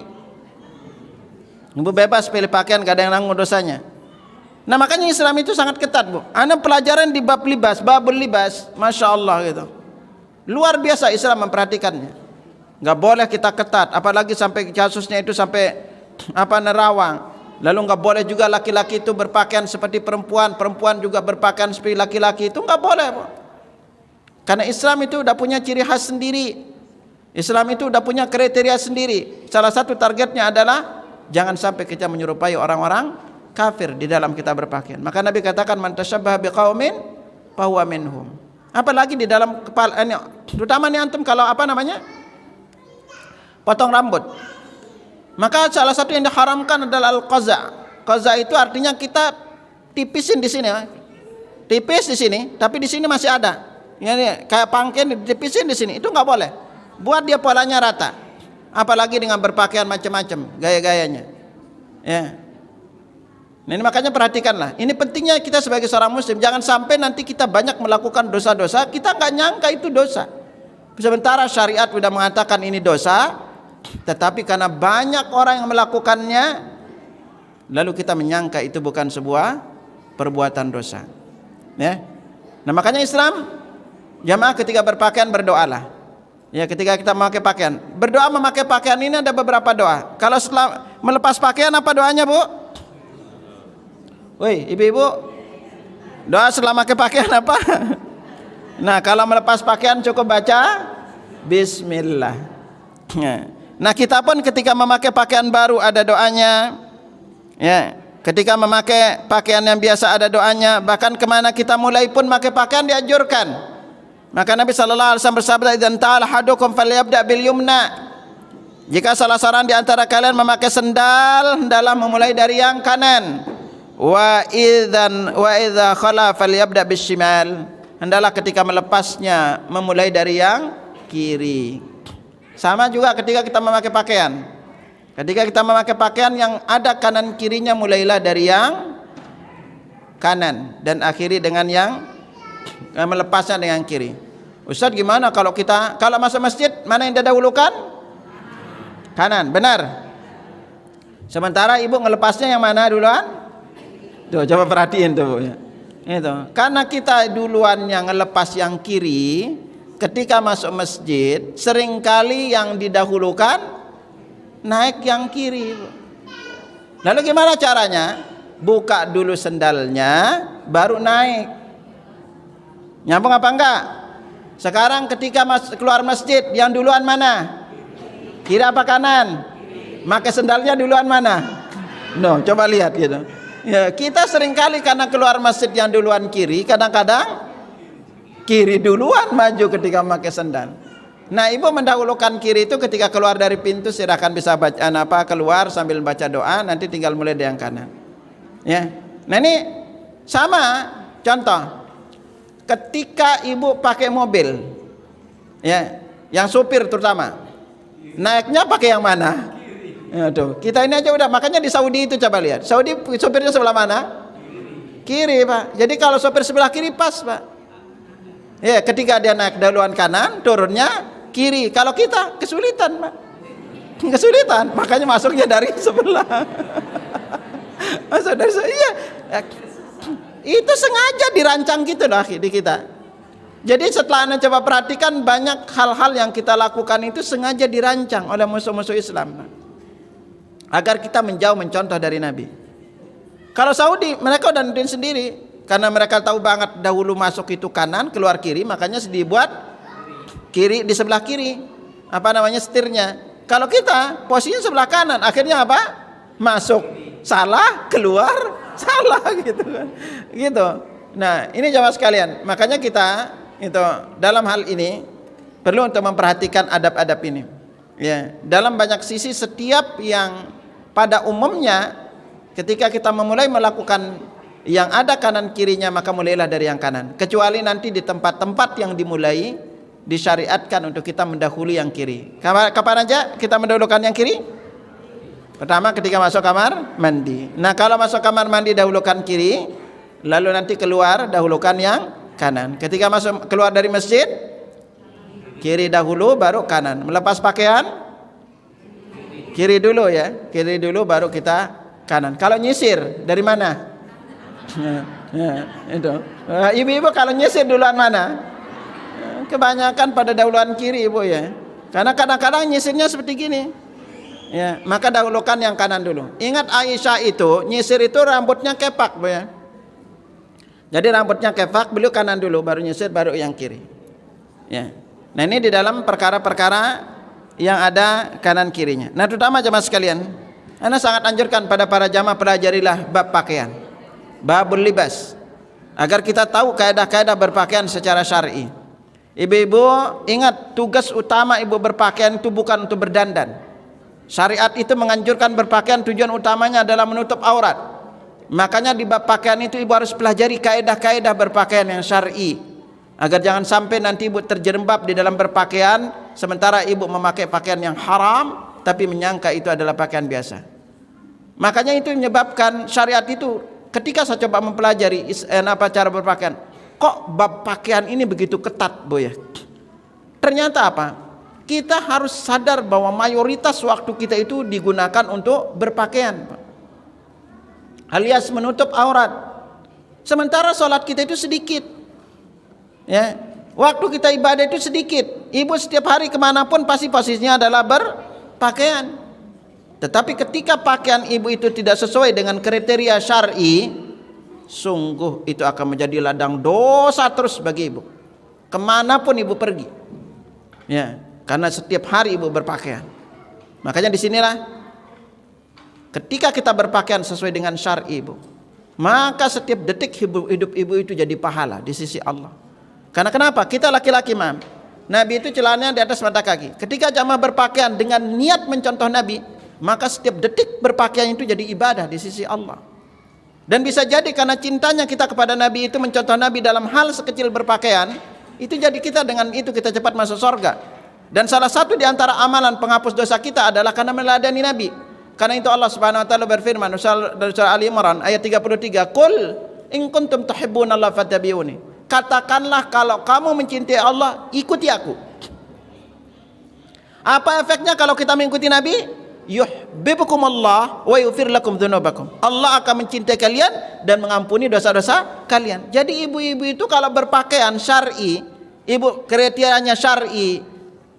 Ustadz, kalau wanita itu gimana dikatakan kriteria syar'i atau tidak? Ibu catat satu kalimat, Bu.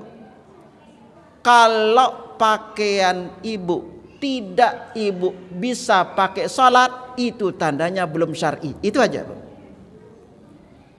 Jadi kalau pakaian sekarang nih, Bu, jilbab ibu nih, maaf, tidak ibu bisa pakai salat, itu berarti belum kriterianya syar'i. Karena pakaian yang benar bagi wanita persis pakaian ibu salat itu, Bu. Karena itu yang disebut dengan menutup aurat, Bu. Nah, kalau ibu nggak bisa pakai salat, udah, itu labelnya belum syar'i. Tapi ketika ibu udah pakai salat, mukena itu sebenarnya bagi akhwat itu nggak butuh, Bu. Makanya kalau ibu belajarin di bab berpakaian, bab sholat, nggak ada mengatakan di antara syarat sah sholat pakai mukena, nggak ada, Bu. Coba aja pelajarin. Dimanapun buka fikih itu nggak ketemu bab mukena, gitu. Nggak ada mengatakan. Karena kenapa? Karena memang udah secara umum dia memakai seperti itu wanita itu. Ya. Lalu jangan sampai nanti dengan alasan itu, lalu ibu ketika pergi tidak sholat karena alasan tidak bawa mukena. Itu nggak bisa. Dan ana ingetin ibu-ibu itu sebenarnya tidak dianjurkan berpakaian dengan berbagai macam hiasan, Bu. Ya. Karena kalau ibu pakai hiasan pasti ujungnya menarik. Udah ibu pakai polos aja, ya. Tidak harus ibu pakai hitam, enggak. Silakan pakai warna lain, kuncinya jangan ngejreng, Bu. Ngejreng itu paling mencolok berbeda sendiri gitu kan. Ya. Ana ingetin ini karena kenapa? Bab pakaian ini bab yang apakah dia akan menjadi amal kita atau menjadi ladang dosa bagi kita, ya. Udah itu, udah berapa tadi, Bu? 2 apa 3? Baru 2. Ya, ada bilang 3, ada bilang 2. Yang pertama itu tadi wudu yang sempurna. Yang kedua, berdoa setelah. Yang ketiga, berdoa setelah memakai pakaian. Oh.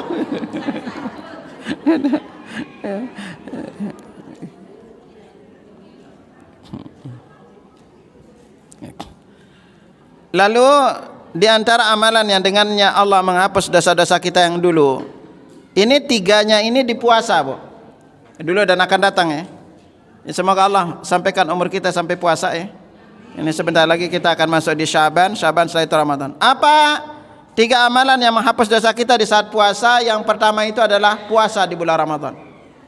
Kan ibu sering di bulan Ramadan mendengar hadis man shoma ramadhana imanan wa ihtisaban ghufira lahu ma taqaddama min dzambih. Barang siapa yang puasa karena iman. Iman itu artinya dia tahu itu perintah dari Allah. Dia yakin itu adalah ajaran Islam. Wahtisaban, ihtisab itu artinya mengharapkan pahalanya karena perbuatan dari Allah. Ghufira lahu ma taqaddama min dzambihi. Maka dosa-dosa yang dulu diampuni. Wa mengatakan wa ma ta'akhkhar, dan yang dulu. Sama juga dengan tarawih. Nabi katakan, man qama ramadhana imanan wa ihtisaban ghufira lahu ma taqaddama min dhanbi. Barang siapa yang qiyam Ramadan karena iman dan mengharapkan pahalanya dari Allah, maka diampuni dosa-dosa yang dulu. Lalu katanya juga qiyam di malam Lailatul Qadar. Nah, 3 ini nih. Man qama Lailatul Qadri imanan wa ihtisaban ghufira lahu ma taqaddama min dhanbi. Barang siapa yang qiyam di malam Lailatul Qadar karena iman dan mengharapkan pahala dari Allah, maka dosa-dosa yang dulu diampuni. Nah, enggak banyak singgung, ini biasanya di Ramadan banyak disinggung, ya. Lalu di antara penyebab terbesar dosa-dosa kita yang dulu diampuni jemaah sekalian, yaitu berusia panjang dalam Islam. Makanya ibu bersyukurlah kalau dipanjangkan umurnya sebagai seorang muslim. Jadi panjangnya usia kita ini sebagai seorang muslim itu bisa menghapus dosa-dosa kita yang dulu dan akan datang. Dan orang muslim yang baik, yang paling afdal di sisi Allah adalah usianya panjang tapi baik kelakuannya, baik perbuatannya, beramal saleh. Karena itu Nabi SAW bersabda, khairun nas, sebaik-baik manusia man tala umru wa hasuna amaluh. Umurnya panjang baik juga amalnya.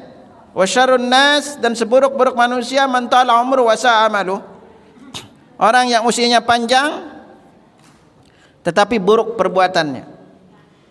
Nah, di antara hadis yang diriwayatkan dari Anas bin Malik, Nabi SAW menjelaskan keistimewaan dan keutamaan kita memiliki usia panjang di dalam Islam. Nabi SAW bersabda, ma min muammirin yu'ammaru fil islami arba'ina sanah. Tidaklah seorang muslim dipanjangkan usianya dalam Islam sampai kepada 40 tahun. Nih ibu berapa? 20 apa 30 nih bu? Berapa bu? Ya. Rata-rata 40 ya? Nah, kalau kita sampai 40 tahun usia kita, apa kata Nabi? Illa sarafallahu anhul jununa wal judam wal baras. Melainkan Allah akan palingkan dia dari penyakit junun, yaitu gila, wal judam wal baras, sofak dan lepra. Jadi kita terhindar kalau usia 40 ini. Ya. Fa idza balagal khamsin, apabila dia sampai usia 50. Banyak usia 50 bu? Banyak, rata-rata apa banyak? Pak, banyak usia 50. Ya. Apa keutamanya kalau kita diberikan usia sampai 50? Layyanallahu alaihi hisabah. Allah akan peringan hisabnya kelak di hari kiamat. Ya. Ya, itu 50. Lalu Nabi lanjutkan fa idza balagha sittin. Apabila dia sampai usia 60. Ini banyak juga 60? Banyak? Ya. Apa keutamaan kalau sampai usia 60? Razaqallahul inabah. Allah karuniakan dia untuk taubat, kembali kepada Allah. Makanya kalau usianya 60 ini enggak taubat-taubat, dalam hadis Nabi itu jelaskan kalau usia kita 60 enggak taubat-taubat pasti masuk neraka. Jadi kita ini umat Muhammad dikasih pengunduran usia sampai usia 60. Ya. Kalau dengan usia Nabi sedikit lagi, ya. Nah, di sini Allah karuniakan kita untuk bertaubat. Fa idza balagha sab'in, apabila dia usianya itu 70. Ada usia 70, Bu? Angkat tangan, Bu. Ada? Ada. Usia 70, Bu. Bapak-bapak sudah 70? Ada? Masya Allah. Apa karunia kalau kita 70? Ahabbahullah wa ahabbahu alus sama. Allah mencintainya dan penduduk langit pun mencintai dia. Ya, ini. Lalu Nabi lanjutkan fa idza balagat 80. Apabila usianya mencapai 80. Ada 80, Pak? Siapa, Pak? Ada? Masya Allah. Bapak-bapak ada usia 80? Kalau sampai usia 80 apa? qabilallah hasanati wa tajawaz an sayyiati. Allah terima kebaikan-kebaikannya, dosa-dosanya dimaafkan. Ya. Jadi kalau usia 80 ini kebanyakan orang udah lemah, makanya kebaikan dilakukan sering dia lupa lainnya itu dimaafkan oleh Allah. Dosa-dosanya itu dimaafkan. Fa idza balagat tis'in, apabila dia sampai usia 90. Ada usia 90? Kayaknya udah enggak di sini gitu usia 90. Nah, kalau kita sampai usia 90, apa kata Nabi? Ghafarallahu lahu ma taqaddama min dzambi wa ma ta'akhkhar. Dosa-dosa yang dulu dan akan datang diampuni oleh Allah. Subhanallah. Kalau usia 90. Lalu apa? Wa summiya asirullah fil ard. Dan dia dinamakan sebagai tawanan Allah di bumi. Wa syufya fi ahli baiti, dan kelak dia akan memberikan syafaat kepada keluarganya. Masya Allah. Itu bersyukurlah kalau sampai usianya. Di antara ayat-ayat lain Allah tegaskan kepada kita, tsumma radadnahu asfala safilin. Ada orang yang dikembalikan kepada usia lanjut banget, ya. Dan bahkan kita juga memang di antara salah satu yang kita dianjurkan minta kepada Allah adalah kita berlindung disampaikan kepada usia yang tua lanjut. Makanya Nabi ajarkan kepada kita, wa'udzubika an arudda ila adzalil umr. Aku berlindung kepadamu disampaikan kepada usia tua yang lanjut, di mana di usia ini kita udah seperti anak kecil lagi. Makanya ibu-ibu, bapak-bapak kalau memiliki orang tua yang udah usia lanjut, ini membutuhkan kesabaran lebih untuk menjaga dan merawatnya. Tapi kita dianjurkan untuk berlindung agar Allah wafatkan kita itu dalam keadaan sehat, tidak menjadi beban bagi keluarga kita. Karena belum tentu anak-anak kita itu sabar merawat kita di usia tua. Benar gak? Belum tentu, Pak. Bahwa seorang anak, 10 orang anak belum tentu mampu merawat satu ibu. Tapi satu ibu bisa merawat 10 orang anak. Hidup ibu-ibu. Hebatnya ibu-ibu itu gitu. Ya, dibanding bapak-bapak tuh enggak. Dan ibu-ibu perlu ingat baik-baik. Ibu-ibu yang memiliki suami usia 40, 50 terutama. 50 nih. Maka akan terjadi yang namanya perubahan hormon di dalam diri ibu dan di suami ibu. Laki-laki itu kalau usia masuk 50, maka hormon laki-lakinya itu menurun drastis. Yang naik itu adalah hormon perempuannya. Yang terjadi apa? Suami ibu kalau usia 50, jangan heran nanti pengennya jalan sama istri, pengennya makan bareng, lalu kalau keluar pengen bareng. Tetapi kebalikan istri, kalau masuk usia 40-50 ke atas, hormon laki-lakinya naik, hormon wanitanya turun. Karena penyebab dia sudah tidak menyusui dan hamil. Yang terjadi apa? Wanita kalau usia 50-an itu seringkali lebih jauh mandirinya. Pergi pingin sendiri, keluar nyaman sendiri gitu. Benar gak, Bu? Iya gitu. Ya, jangan heran Pak nanti itu. Ya, maunya kumpul-kumpul sama temannya tapi sulit kumpul sama suaminya. Itu. Ini akan terjadi nih, Pak. Itu. Nanti akan nyaman pergi ke sana kemari, pergi aja sendiri itu nyaman. Gitu. Apalagi ditambah suaminya meninggal dunia. Wanita itu, istri itu kalau suami meninggal dunia itu dijamin umurnya lebih panjang, Bu. Kenapa Ustaz umurnya lebih panjang? Karena bebas dari beban suami. Gitu. Ya. Makanya janda, maaf nih Bu ya, itu para janda itu jauh umurnya lebih panjang, Pak. Ya, jauh lebih panjang. Bapak cek aja, neneknya orang lain itu, tetangga itu usia wanita itu lebih panjang kalau menjanda, Pak. Tapi kalau suami istrinya duluan meninggal dunia, itu biasanya apa, Pak? Cepat mati, Pak.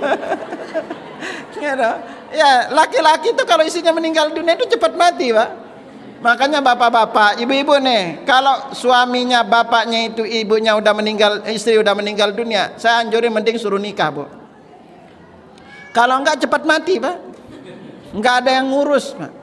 Ya anak aja belum tentu bisa, karena kalau ibu-ibu itu bisa ngurus diri sendiri, Pak. Dia masak biasa, nyuci biasa, bapak-bapak udah enggak mampu, cerewet lagi, Pak.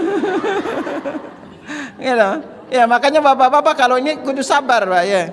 Gitu. Mending kalau masih memiliki kesehatan apa suruh nikah lah, biar ada yang ngurus. Biar beramal solehnya juga baik. Ya, lebih gampang. Baik, ibu-ibu, ini dulu bisa Anda sampaikan. Ada yang tanyain? Ini sebenarnya mau dilanjut apa ini, Bu? Hah? Nanti kita satu Anda tambahkan ya, untuk penyebab kita diharamkan masuk api neraka. Bahkan dosa-dosa kita yang dulu diampuni adalah ikhlas di dalam mentauhidkan Allah Subhanahu wa taala, boy. Sungguh ikhwatal iman, tauhid ini bab besar nih, kita baca tauhid. Kalau kita membaca tauhid la ilaha illallah ikhlas, membaca kalimat la ilaha illallah ikhlas dari diri kita sendiri, ikhlas karena Allah, maka ini penyebab dosa-dosa kita yang dulu dan akan datang diampuni juga. Dan kalau kita berbicara di bab tauhid, dua kalimat syahadat yang kita ucapkan, asyhadu an la ilaha illallah wa asyhadu anna Muhammad Rasulullah, ini memiliki 4 konsekuensi masing-masing. Tolong diingat konsekuensi ini. Syahadat pertama itu disebut dengan syahadatul tauhid. Syahadat yang kedua itu disebut dengan nama syahadatul rasul. Syahadat yang pertama, dua kalimat syahadat ini masing-masing memiliki 4 konsekuensi masing-masing. La ilaha illallah, konsekuensi pertamanya adalah kita menjadikan Allah itu sebagai Rabb kita. Hanya Allah Rabb kita, bukan yang lainnya. Allah lah yang Maha Kuasa atas segala sesuatu dengan berbagai nama-nama Allah. Lalu Muhammad Rasulullah, konsekuensinya adalah kita harus menerima Muhammad itu sebagai utusan Allah dan Nabi terakhir. Karena itu siapa saja yang mengakui ada Nabi setelah Rasulullah, maka secara syahadatnya batal. Konsekuensi kedua, la ilaha illallah ini adalah bahwa kita harus terima Al-Quran sebagai panduan hidup kita.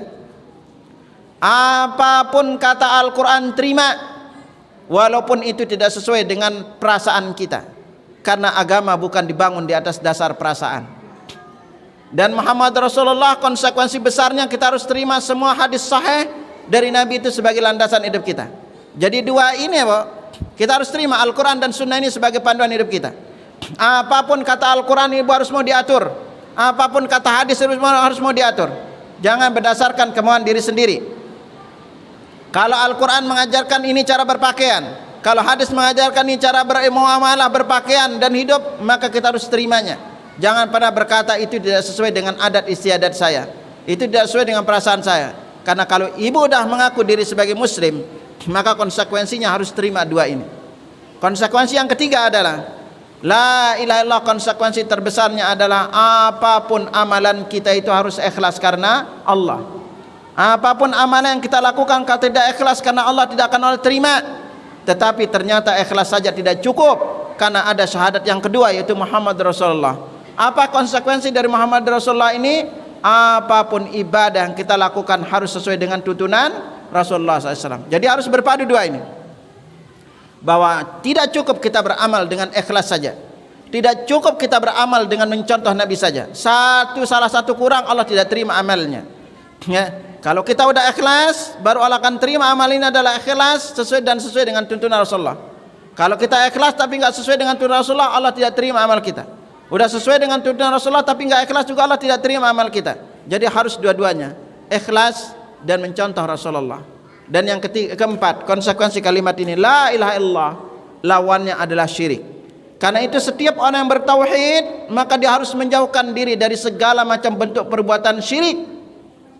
Indonesia ini jamaah sekalian, kita itu hampir rata-rata adat istiadat kita itu berbau syirik. Kenapa? Karena nenek moyang kita. Siapa nenek moyang kita? Bu, nenek moyang Bu siapa? Pelaut, Bu, ya. Bukan ulama. Iya, karena anak TK diajarin nenek moyangku seorang pelaut, bukan ulama. Jadi kalau banyak terjadi penyimpangan wajar. Ya, banyak syiriknya. Iya, hampir rata-rata adat istiadat kita ini berbau syirik. Contoh, ketika tangannya gatal bilangnya apa, Bu? Wah, udah pintar. Ya, berarti kalau tangannya nggak gatal nggak dapat duit gitu ya. Subhanallah, Pak. Ya, ketika ada kupu-kupu masuk bilangnya apa, Bu? Ibu pintar ibu kan. Itu kan ini. Ya, hampir kebanyakan itu berbau syirik ini. Ini karena pengaruh dari ajaran-ajaran paganisme, Pak. Dari ajaran nenek moyang kita. Ya, nah ini. Makanya seorang yang bertauhid itu harus menjauhi segala macam bentuk syirik. Merupakan perbuatan haram ibu itu datang ke tempat yang dikatakan angker, ke tempat kuburan yang dikatakan kuburan wali, lalu berdoa di sana. Kita dia wali atau tidak enggak tahu, Bu. Kalau wali murid benar.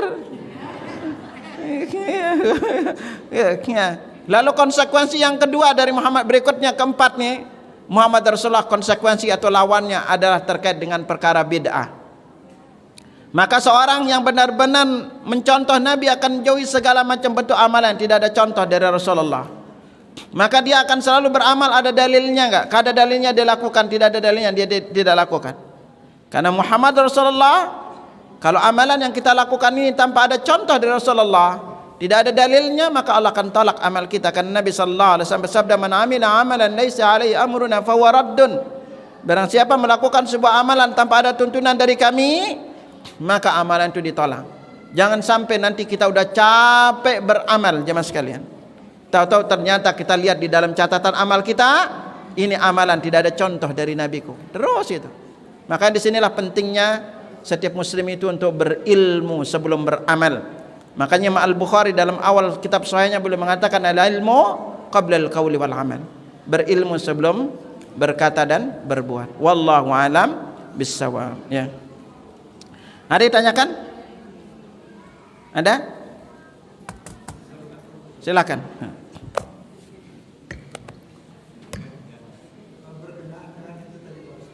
Apa? Ya.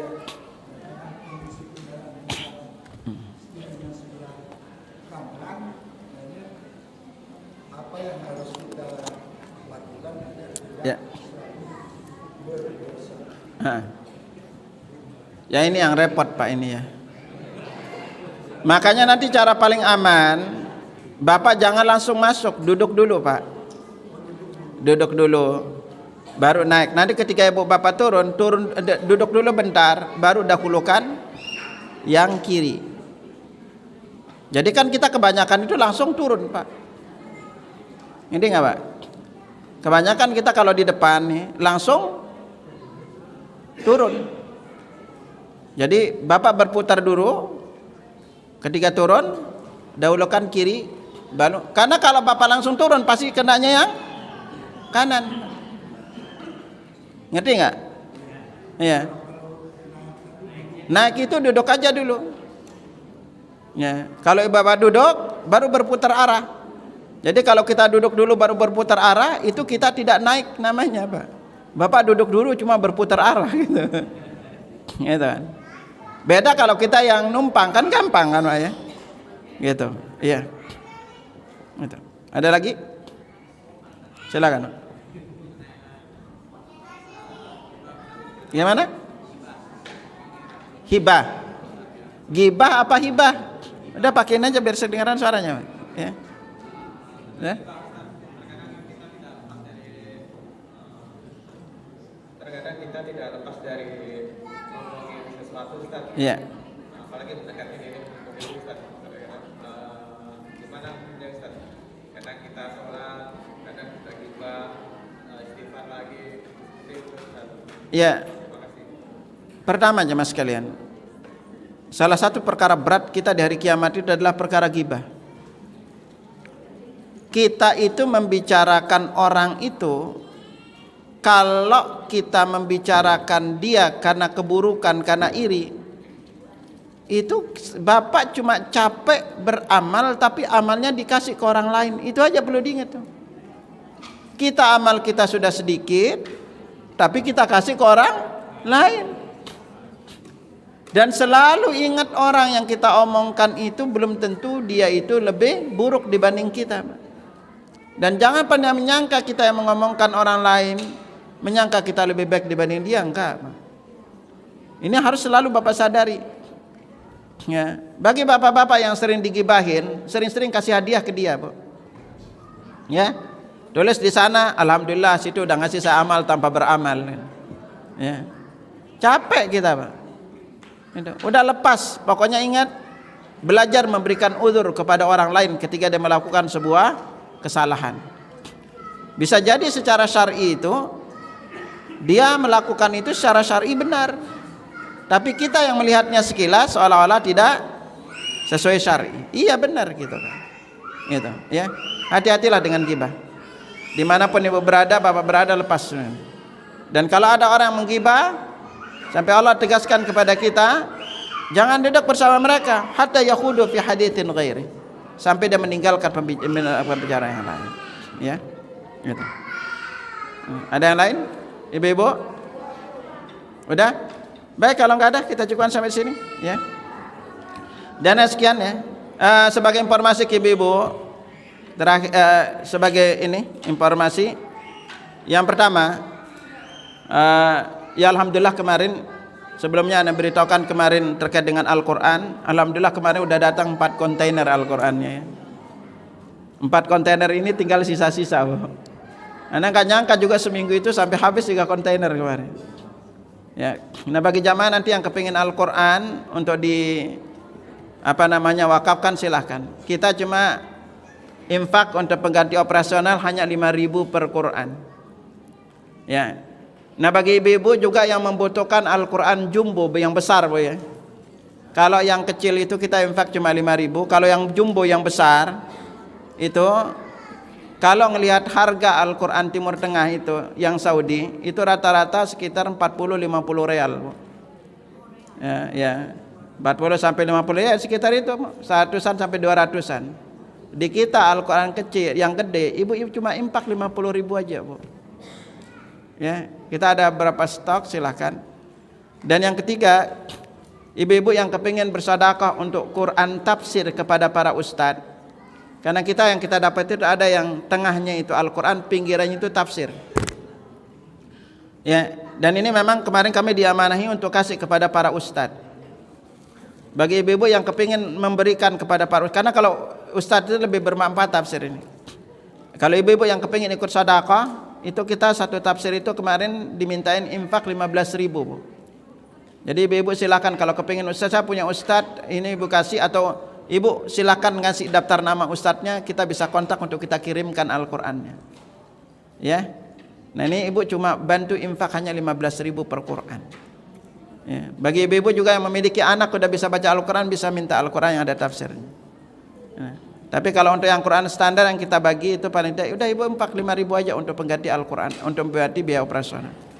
Karena memang Al-Quran ini dari Saudinya gratis, Bu. Cuma kita kena biaya bawa ke sini. Bawa ke sini kena biaya, keluar dari biaya cukai juga kena biaya. Dan ternyata juga untuk dapat izin gak gratis, Bu. Harus ngasih juga gitu. Ya. Untuk 2 bulan diurus gak keluar-keluar izinnya, Pak. Gitu. Pas dikasih baru cepat ditandatanganin, Pak. Nah itu yang terjadi kita di Indonesia. Ya silakan nanti ibu bisa kontak saya. Itu kalau bagi yang kepingin apa Al-Quran. Ya kalau yang nggak punya nomor saya bisa ibu catat. Ya saya di 0812.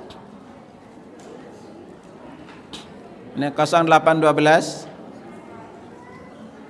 1314